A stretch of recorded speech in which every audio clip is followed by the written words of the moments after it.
Hello and welcome back to the channel. Hello and welcome back to the channel. Hello and welcome back to the channel. I shouldn't be singing.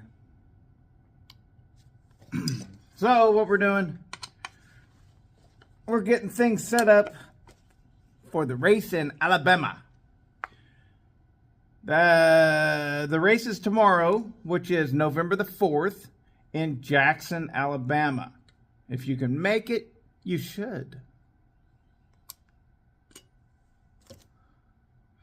So, we removed the dogs for a race because you don't want to take a chance of them getting hung up on the log whenever you're specifically on the upcut.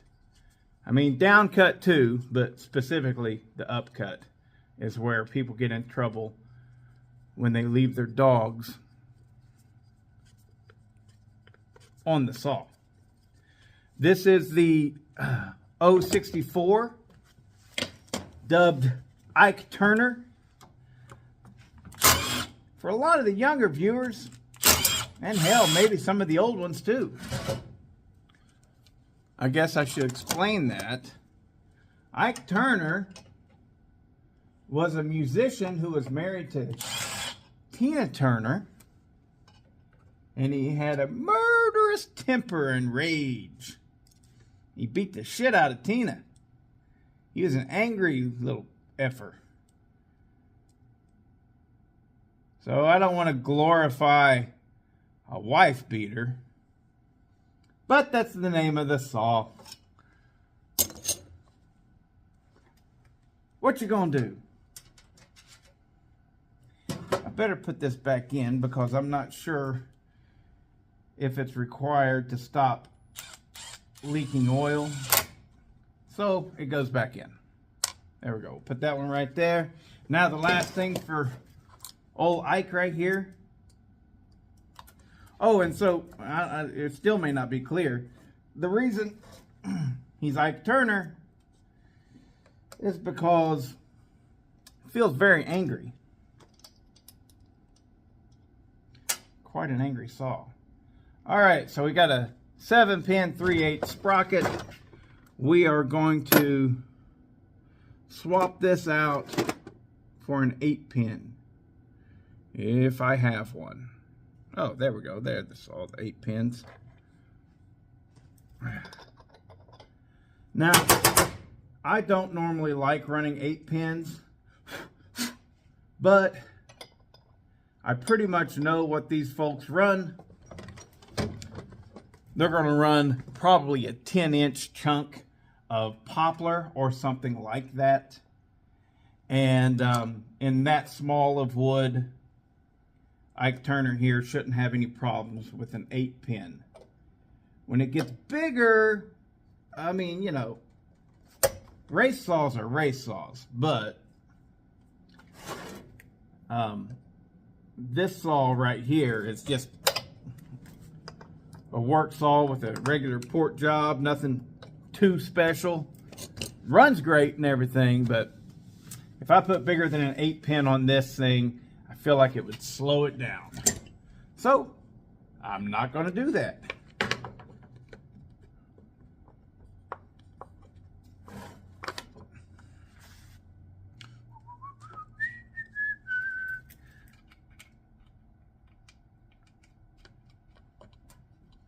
So this is the 064, and it is going to run in the 85cc and under class. But they don't call it the 85cc and under class at a real race. What they call it is a 5-cube racer. 5 cubic inches or less. Ike Turner's ready to go.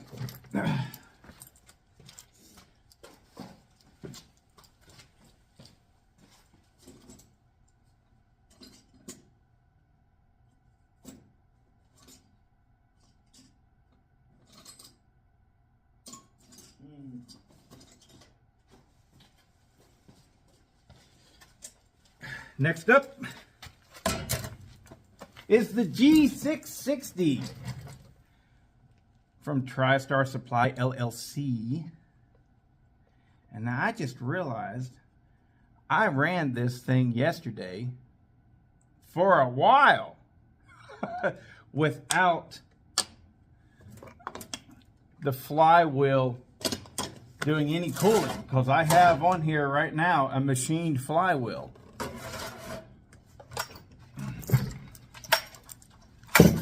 Still got plenty of compression, so I guess I didn't run it too hot, if you know what I mean. Now,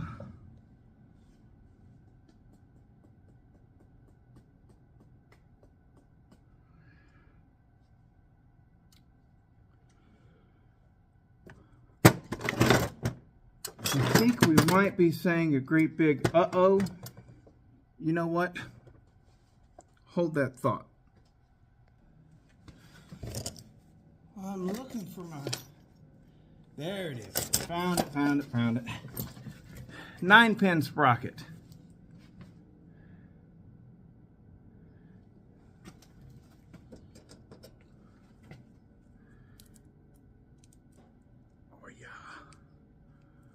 Oh yeah. So, on this guy here, got a little bit more power than Ike Turner. It does have 10 cc's more to mess with, so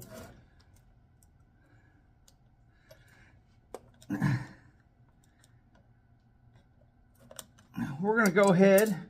I might be shooting myself in the foot, but I'm gonna give it a shot. And I'm gonna run 9-pin sprocket on old Ike Turner here. Or no, this ain't Ike Turner. On the G660. Now I built this one, and I've got some work to do, because I didn't even place in the top 10 at Sawfest with it. I mean, she runs really good, but when you're comparing to mildly built 85cc saws and stock 92cc saws, it's easy to go, wow, that thing runs great. But when you compare it to other people's saws that they built for racing, it did all right. It really did, but not good enough. Gotta take the dogs off this guy too.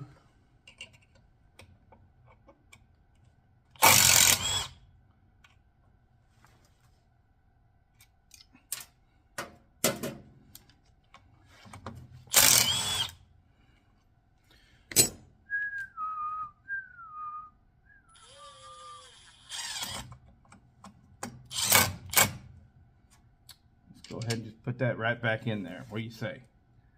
I say yes. Let's do it.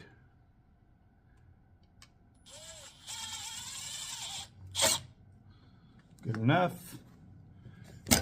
Now we got to get it off of here.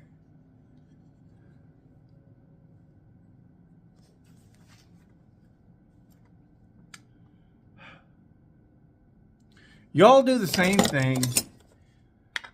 Don't make fun of me. You set it down and then you can't find it, even though you just set it down 20 seconds ago. Ah.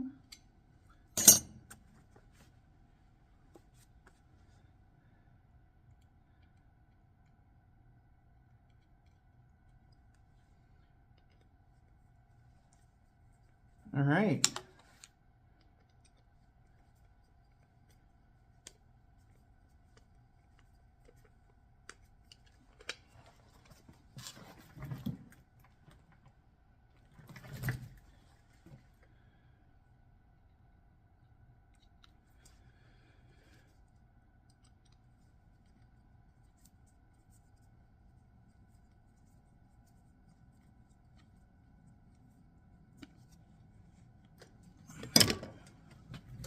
And now the G660 is ready to turn and burn.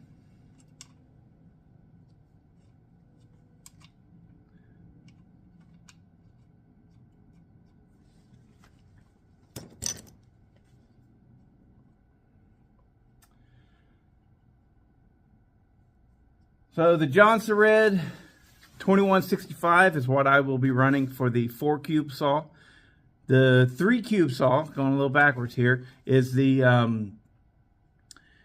Craftsman 3.3 346XP conversion, Black Magic.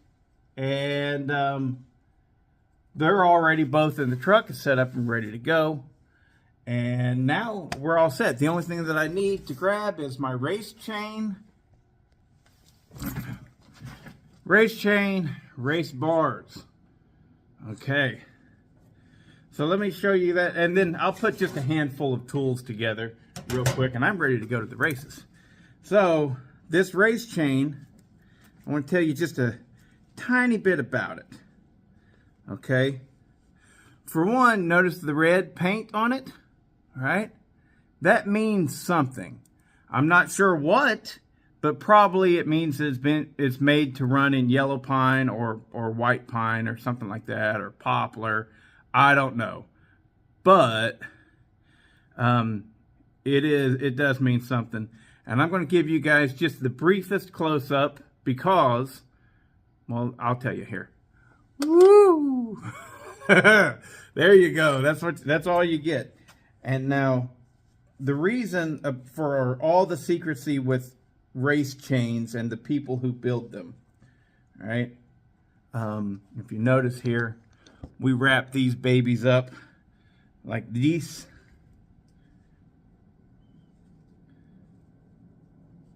Because we don't want anything to dull them when we throw it in our truck or whatever. So we wrap it up like that, take care of it. But the race chain secrecy is probably not exactly what you think, all right? Most of the time, whenever you get a full tilt race chain like that, the builder will say, don't tell anybody where you got it, okay? The reason that they say that isn't because they don't want someone to know that they built it. What it is chains are chains are like orgasms. Some of them are better than others. Race chains. But they're all good. There you go. Race chains are like orgasms. Some are better than others. But they're all good. And even though it's the same person giving them, some work out better than others. And that's probably the core of why people don't want you to know who built the race chain. Because if somebody, let's just say Scott. Okay, I don't know anybody named Scott making race chains. But let's say I get Scott to make me a race chain. And it is blazing fast. And I'm like, Scott made this, right? Scott makes a race chain for somebody else, and the results aren't quite so good, right? Then that person is going to Scott going, what the hell, man? I know that you can make a really fast chain. I saw Bodie running his. You know, that thing's way faster than mine. And Scott's like, man, I did the best I could. I do the best I can on all the chains and stuff like that. Or Bodie's is set up for poplar and he's running in poplar. Yours was set up for white pine because you told me to set it up for white pine. There's all kinds of little things like that. And so they'd rather just go, you know what? Don't even mention my name. And so I don't. But anyways, so we're all set up now. The only thing I got to do is grab a few tools and then we're going to go. Oh no, the brake. This thing's brake is not resetting. It seems like it may have just then, right there. I've got to take a look at that because this may cause a real problem. I'm going to just simply unhook the brake, which is going to suck. Oh, it's turning now.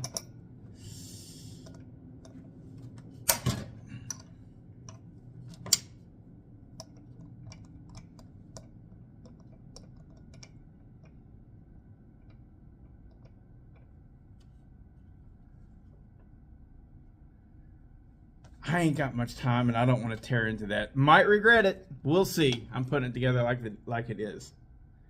Just like it is, and I'm going to run it.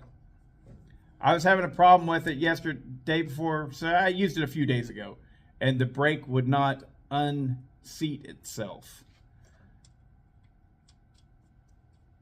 Whatever, I'll figure something out. I might just hold it like that during the race. Whatever. Anyways, okay, that's enough for ramble, bamble, jamble, damble. Wish me luck at the race, fellas, and I'll get footage of it, and, we'll make some videos of it and see how it goes. Later.